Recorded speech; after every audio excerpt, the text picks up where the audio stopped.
Welcome back to Monitors Unboxed. Asus are now hopping on the trend of creating multiple, slightly different versions of popular OLED gaming monitors.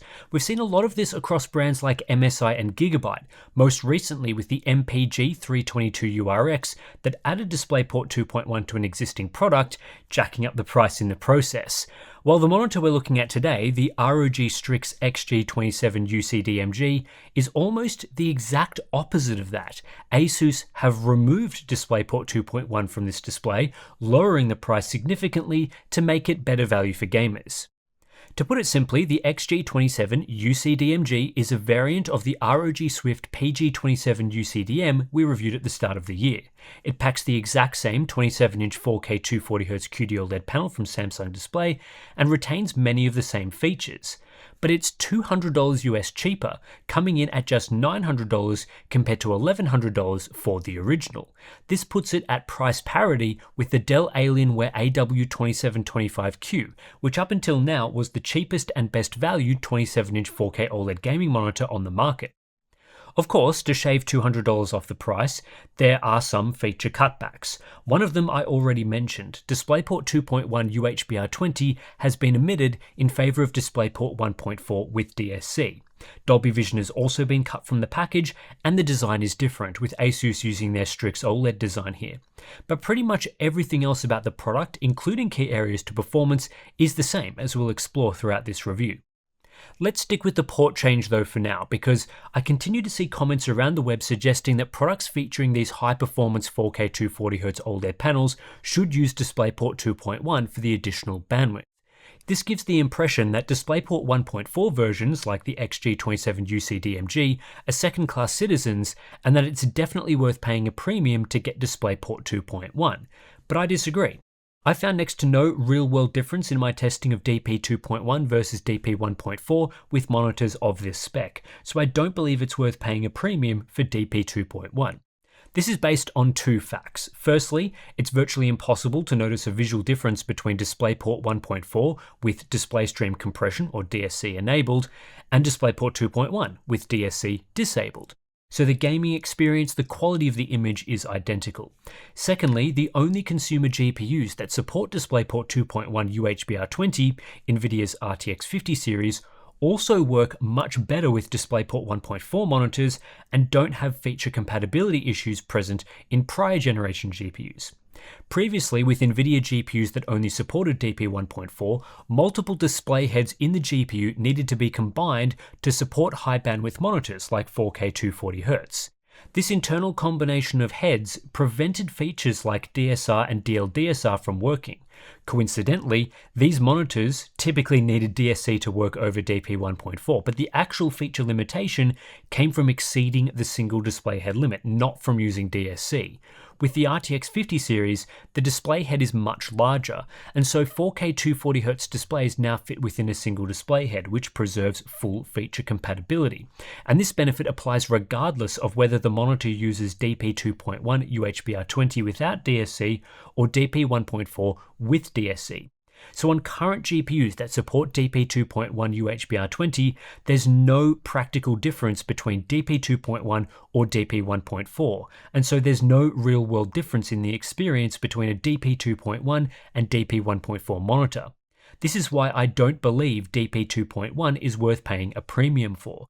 Now, there might be some future use case where having DP 2.1 is better than 1.4, so it doesn't hurt to have the newer technology. It's backwards compatible, of course, and all else equal, you may as well get the newer version.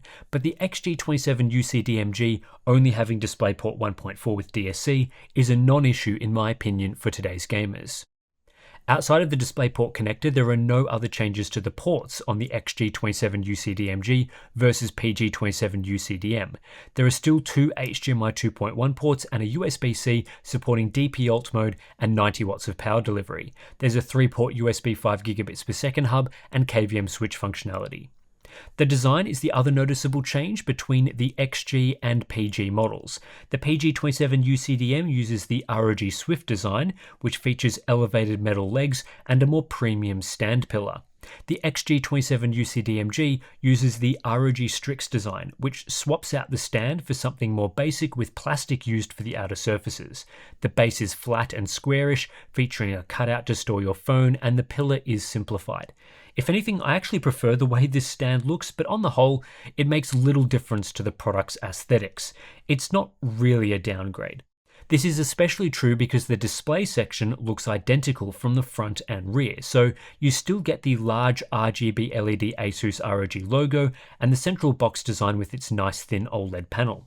RGB lighting is often something sacrificed on the cheaper monitor models, but not on this occasion. What I was really pleased to see is that the XG model retains most of the core features that Asus brought to the table with the PG model. One of those is the Neo proximity sensor, which detects when you are sitting in front of the display and switches off when you aren't. It works well, it's customizable to various distances and times, and it functions like a smart screensaver to protect your OLED panel from degradation when you aren't physically in front of it and using it. Retaining this feature instead of cutting it for cost savings is a great choice and strengthens the value proposition of this monitor.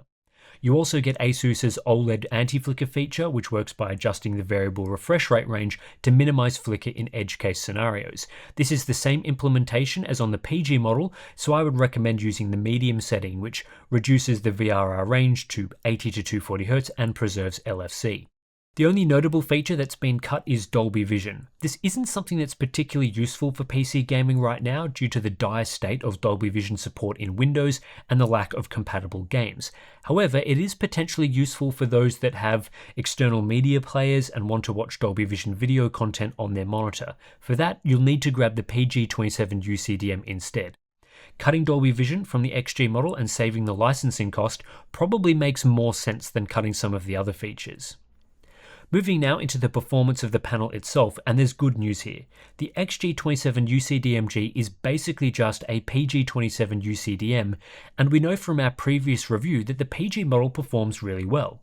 For my full in-depth thoughts on this 27-inch 4K 240Hz QD OLED panel, and specifically Asus's implementation, I'd highly recommend checking out the PG27UCDM review. The basic panel characteristics are the same between the models. Same text rendering, pixel density and sub-pixel layout. Same panel coding and composition. Same risk of burn-in because it uses the exact same Samsung Display QD OLED. Asus provide the same industry standard 3-year burn-in warranty as their flagship PG model. Motion performance is identical between the two models as they both deliver the same response times and have the same refresh rate capabilities. This monitor has excellent motion clarity, though of course it's the same as any other 240Hz OLED on the market today. As far as 4K panels are concerned, this is the best experience that you can get right now for motion. Input lag is exactly the same between the models, still just 0.1 milliseconds of processing delay in the SDR and HDR modes when set to 240Hz.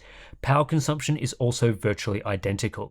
The XG model retains ELMB black frame insertion too, which works just like the PG model.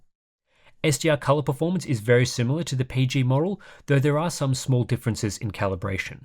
Color gamut is within margin of error to the other 27-inch 4K QD OLEDs I've tested and delivers 78% Rec 2020 in total.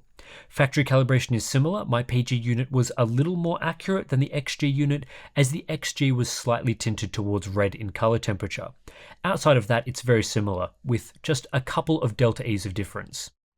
Both models pack a very good sRGB mode and support sRGB color gamut emulation without locking other settings. Again, the only real difference to the PG model I tested was a slightly worse color temperature on the XG, but not to the point of hurting the entire experience, and you can easily fix this in the OSD.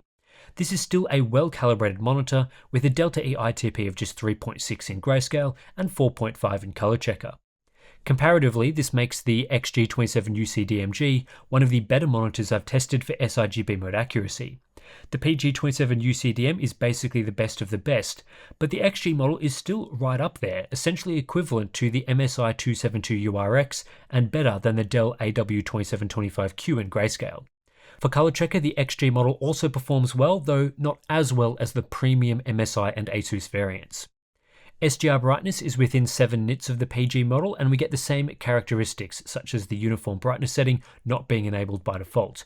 Minimum brightness is essentially identical, as is panel uniformity. What's even closer between the two models is HDR performance. You basically get the exact same HDR experience whether you choose the XG or PG variants, right down to the available HDR modes and how they perform. Asus were already providing the best HDR performance in a 27-inch 4K OLED panel, so it's great to see that coming to the lower cost variant as well. Asus offer a variety of different modes, the main configurations being console HDR with adjustable HDR enabled, the same settings but with dynamic brightness boost enabled as well, and then the display HDR 400 True Black mode. All three of these modes provide very similar performance to the same modes on the PG27UCDM, so again, I'd recommend going back and checking out that review for all the details. The only small difference I saw in performance was a slightly worse color temperature with the XG model, so the same difference as seen when examining SDR performance. Outside of that, EOTF tracking across all the modes is basically the same, and HDR brightness is unchanged within margin of error in our testing. This is pretty much what I expected considering the rest of the monitor's performance is unchanged, but it's good to confirm no major performance regressions when purchasing the cheaper Strix variant. There's not much more to say about the Asus ROG Strix XG27UCDMG. In many ways, this is basically just an Asus ROG Swift PG27UCDM with a few small changes, allowing Asus to cut $200 US from the price. For our full detailed thoughts on this panel and Asus's implementation of it, I'd highly recommend checking out the PG27UCDM review from earlier this year. This may sound like a boring conclusion, but it's actually really good news because the PG27UCDM is an excellent monitor with top-notch performance. That the cheaper XG model delivers very similar motion and color performance is a huge win. Yes, the flagship PG model was slightly more accurate in my testing, but in both cases you're getting great calibration and a near identical gaming experience. What impressed me the most about the XG variant is how Asus have preserved all the key features that allowed the PG model to stand out and become the best 27-inch 4K OLED on the market right now. On top of great panel quality and calibration, we're also still getting the Neo proximity sensor, OLED anti-flicker feature, black frame insertion, unlocked sRGB mode, RGB LED lighting, KVM switch, and robust set of HDR and OLED care settings. So despite being the cheaper variant, it's still one of the most feature-rich OLEDs on the market. The changes between the PG and XG model are relatively minor. Dropping the DisplayPort bandwidth from 2.1 to 1.4 spec means the use of DSC, but realistically on modern GPUs this won't change the gaming experience at all. Dolby Vision has been omitted, which isn't that useful for PC gaming right now, and the design has been side-graded. In my opinion, these are all very acceptable cutbacks if it means a lower price. At $900 US, it's one of the cheapest 27-inch 4K gaming OLEDs you can get, matching the price of the Dell Alienware AW2725Q. But it's a better monitor than the Alienware variant. It has better color accuracy and calibration across the SDR and HDR modes. It has more features, including useful stuff like the proximity sensor, USB-C input, and anti-flicker settings, and both models only support DP 1.4. The only real advantage the AW2725Q has is support for Dolby Vision. So honestly, the XG27UCDMG is the 27-inch 4K 240Hz QD OLED to get. I've now tested 4 models using this panel, and this latest Asus ROG Strix variant is the best bang for buck. It's got great performance, a fantastic feature set, and it's simply better value than even the flagship PG27UCDM. I would absolutely save the $200 US and grab this model, and hopefully we continue to see even more price competition over the next few months. So anyway, that's it for this review. If you want to support our independent testing right here at Monitors Unboxed, then please consider signing up to our Patreon page. Links to that is in the description below.